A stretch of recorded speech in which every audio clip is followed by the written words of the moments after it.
ఇక్కడ ఇతనికి కోపం ఏంటి? ఓ పొలిటీషియన్ కిట్ట జనం ఎందుకు వస్తారు? జగన్మోహన్ రెడ్డి కిట్ట జనం ఎందుకు వస్తారు? ఎందుకు ఎగబడతారు? నన్ను చూస్తామంటే సినిమా వాడిని కాబట్టి చూసారంటే ఒక అర్థం ఉంది. ఇప్పుడు చంద్రబాబుకి లోకేష్ కట్ట ఎగబడరే. ఇప్పుడు మీరు వాళ్ళు భోజనాల దగ్గర ఎక్కడ ఇంకోటి చూస్తుంటారు, ప్రశాంతంగా వెళ్ళిపోతూ ఉంటారు.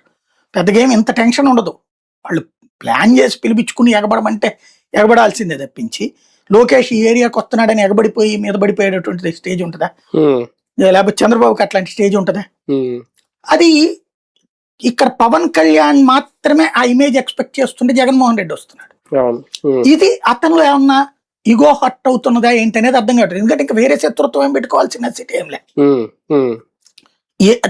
ఆ శత్రుత్వం దానికి ఏమంటాడంటే, జగన్ అనేటటువంటి వ్యక్తి లేకపోతే రాజశేఖర రెడ్డి అనేటువంటి వ్యక్తులు మంచోళ్ళు కాదు, వాళ్ళు ప్రమాదకారులు, వాళ్ళు ఫ్యాక్షనిజం భావజాలపు ఉన్నోళ్ళు అన్నటువంటిది పవన్ కళ్యాణ్ తన నాయకులకి తన వాళ్ళకి చెప్పేటటువంటిది.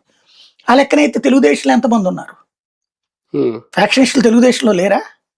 లేకపోతే వీళ్ళ దగ్గర అందరూ మంచోళ్ళు ఉన్నారనేనా? మరి అట్లా మంచోళ్ళు ఉన్నప్పుడు ఇంకా నువ్వెందుకు పార్టీ పెట్టడం?